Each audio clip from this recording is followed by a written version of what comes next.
Hello दोस्तों, आज मैं आपके लिए लेकर आई हूँ ए लाइन कुर्ती की कटिंग और स्टिचिंग। इसे बनाना बहुत ही आसान होता है और मैंने इसके साथ अम्ब्रेला स्लीव्स भी कटिंग किया है। तो चलिए देखते हैं इसकी कटिंग कैसे करना है। सबसे पहले मैंने फैब्रिक को 4 फोल्ड करके रख लिया है और अच्छे से सेट कर लिया है। और फैब्रिक का माप मैंने स्क्रीन पर मेंशन कर दिया है।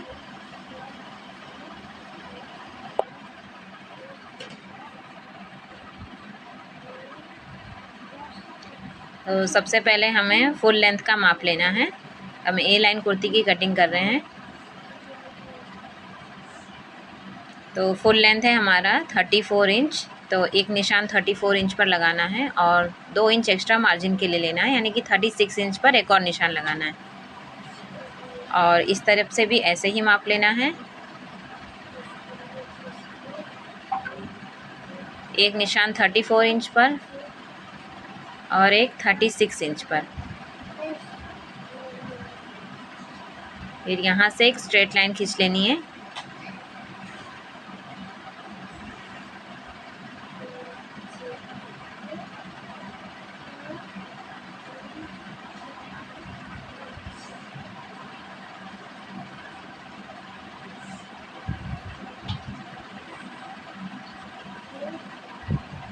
अब हमारा शोल्डर मापना है।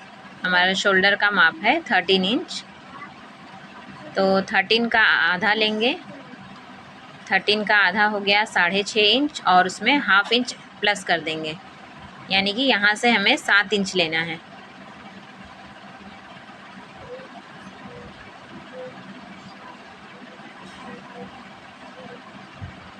और यहाँ से हमें आर्म होल का मार्क करना है। आर्म होल भी हमारा 7 इंच है। 7 इंच वहाँ लिया था तो यहाँ से भी 7 इंच लेना है। अब जिस तरीके से हमने शोल्डर का माप लिया था 7 इंच, वैसे ही यहाँ से भी 7 इंच पर निशान लगाएंगे और यहाँ से एक स्ट्रेट लाइन खींच देना है।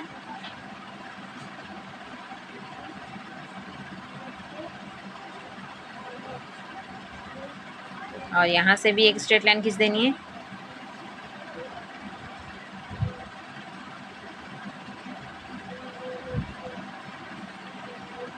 अब हमारा चेस्ट का साइज़ भी है 34 इंच। तो 34 का चौथा करना है हमें। 34 का पहले आधा कर लिया हमने, 17 इंच आया, और उसका और आधा कर लेंगे तो 8.5 इंच आएगा, यानी कि 34 का चौथा 8.5 इंच आ रहा है। तो हमें 8.5 इंच पर एक निशान लगाना है।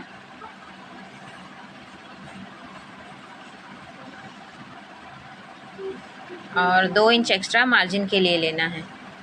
आप चाहे तो 2 इंच ले लें या चाहे तो 1.5 इंच ले लें, आप अपनी मर्ज़ी के हिसाब से रख सकते हैं। अब हमारे कमर की लंबाई है 12 इंच। तो हमें ऊपर से शोल्डर की तरफ से रखकर 12.5 इंच पर मार्क करना है। आधा इंच हमें मार्जिन के लिए लेना है। अब कमर की गोलाई है 32 इंच। तो उसी तरह से जैसे चेस्ट का माप लिया था हमने, 32 का चौथा करना है। सबसे पहले आधा करेंगे, फिर से आधा करेंगे तो 32 का चौथा आ जाएगा, यानी कि 8 इंच। तो एक निशान हमें 8 इंच पर लगाना है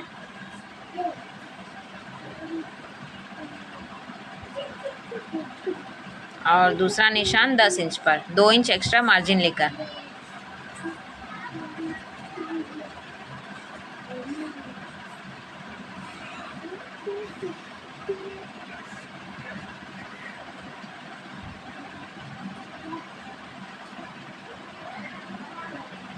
अब यहाँ से हमने जो स्ट्रेट लाइन खींची थी, यहाँ से अब हम ए लाइन कुर्ती की कटिंग कर रहे हैं, तो उस हिसाब से आप अपने मर्ज़ी के हिसाब से आप जितना घेर रखना चाहें रख सकते हैं। और ऊपर से यहाँ से 3 इंच या 4 इंच ऊपर से लेना है, गोलाई करेंगे जहाँ से हम। अब ये जितना भी हमने लिया था घेर, उसका आधा कर देना है।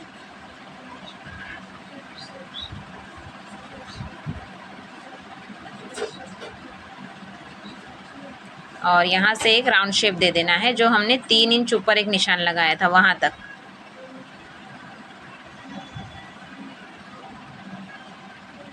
अब इन सारे निशान को आपस में मिला देना है।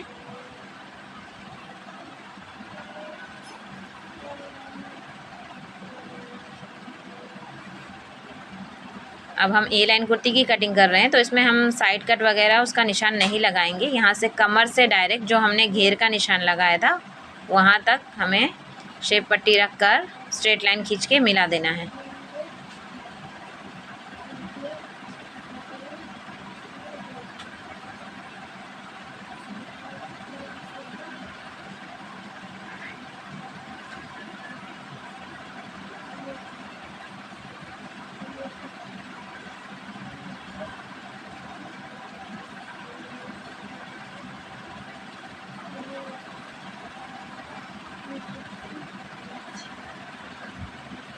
अब दूसरा निशान भी इसी तरीके से लगा लेना है, मार्जिन लेते हुए। नीचे की तरफ हमने 1 इंच का ही मार्जिन रखा है और ऊपर की तरफ 2 इंच का मार्जिन रखा है।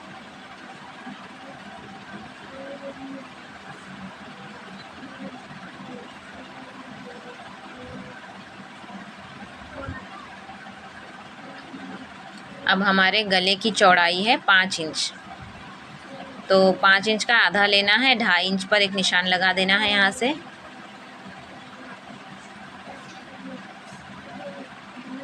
और यहाँ से जैसे हम हमेशा आधा इंच नीचे की तरफ शोल्डर डाउन करते हैं, उसी तरफ से लेकर क्रॉस मार्किंग कर देनी है। और ये यहाँ से जितना भी आ रहा है उसका आधा लेना है, मिड पॉइंट कर देना है और यहाँ से आर्म होल का शेप दे देना है।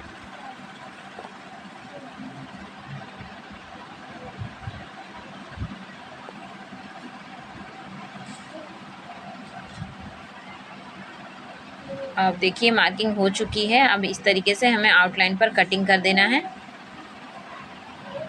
यहाँ से मैंने ये कोना निकला हुआ था तो थोड़ा सा राउंड शेप दे दिया है। अब चलिए इसकी कटिंग करते हैं।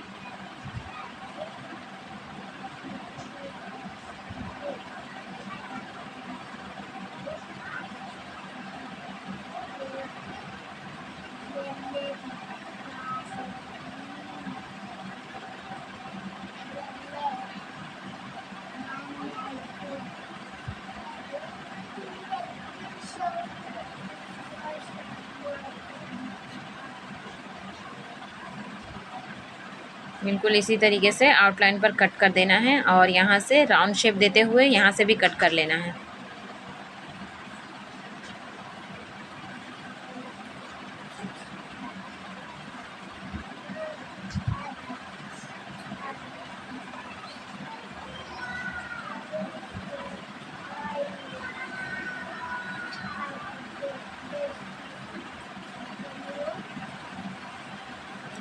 हमारी ए लाइन कुर्ती की कटिंग हो चुकी है। अब ऊपर की तरफ से जो हमने शोल्डर डाउन किया था वो वाला पार्ट भी कट कर लेना है।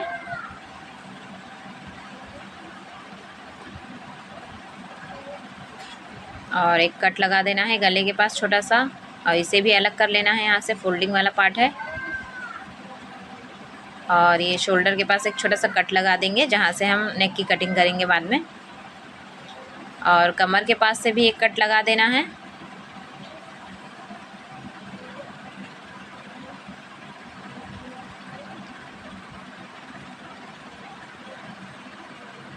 अब कुर्ती की कटिंग हो चुकी है। अब हमें बैक पार्ट की कटिंग करनी है, बैक पार्ट के नेक की, बैक नेक की कटिंग करनी है। तो गले की चौड़ाई हमारी 5 इंच थी, तो हमें उसका आधा ले लेना है 2.5 इंच, और 2.5 से भी पाव इंच कम लेना है क्योंकि पाव इंच सिलाई में जाएगा, 2.25 इंच लेना है। और गले की लंबाई है 4 इंच, तो 4 इंच पर निशान लगा देना है और इस तरीके से बॉक्स बनाकर राउंड शेप देते हुए बैक नेक की कटिंग कर देनी है।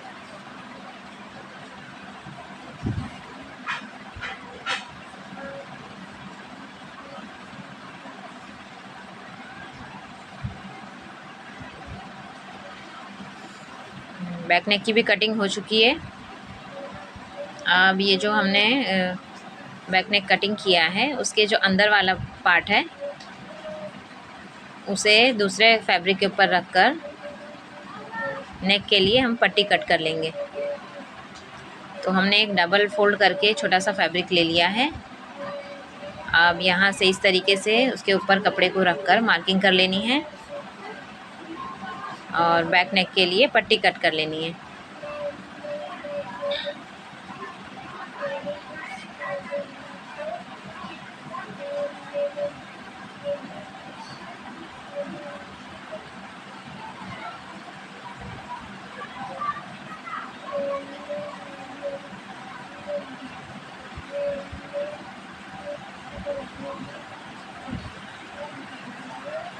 ये देखिए बैक नेक की पट्टी भी कट हो गई है। अब हम इसे अच्छे से फोल्ड करके रख देंगे। ये हमारा बैक पार्ट है। और अब हमें अम्ब्रेला स्लीव्स की कटिंग करनी है। तो मैंने फैब्रिक को 4 फोल्ड करके उसी तरीके से रख लिया है। और हमारे स्लीव की लेंथ है 15 इंच। 2 इंच हमें एक्स्ट्रा लेना है सिलाई के लिए। और यहाँ से भी एक निशान 15 इंच पर लगाना है और एक 17 इंच पर लगाना है।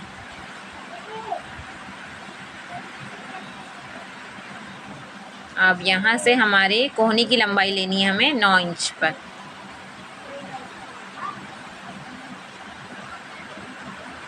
अब यहाँ से गोलाई मापने से पहले हमें एक चीज़ ध्यान देना है कि ये जो मैंने आस्तीन के लिए कपड़ा लिया है, ये ओपन पार्ट है, बाहर की तरफ से ये खुला हुआ है। तो इसे हमें आधा इंच छोड़कर ही माप लेना है,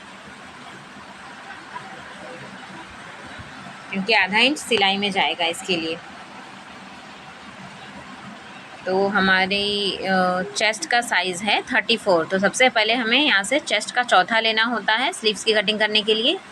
तो चेस्ट 34 का चौथा हो गया 8 इंच। और 8 इंच पर एक निशान लगा देना। फिर ऊपर की तरफ से 3 इंच पर एक निशान लगाना है और यहाँ से 1.5 इंच पर, और यहाँ से एक क्रॉस मार्क कर देना है। फिर ये जितना भी आ रहा है इसका मिड पॉइंट ले लेना है। फिर आस्तीन का शेप दे देना है इस तरीके से।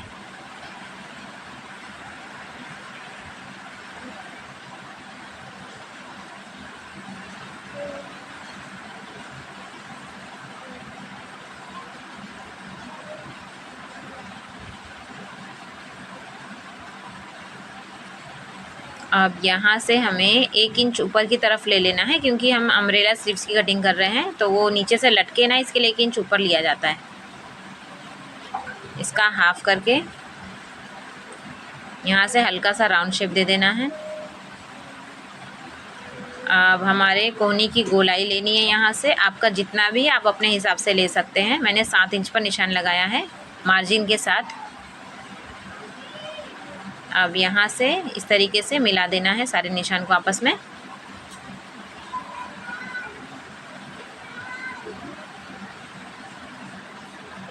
अब बिल्कुल इसी निशान पर कटिंग कर देना है स्लीव्स की। अब यहाँ से भी हल्का सा राउंड शेप दे देना है नीचे की तरफ से और इस तरीके से कटिंग कर देंगे।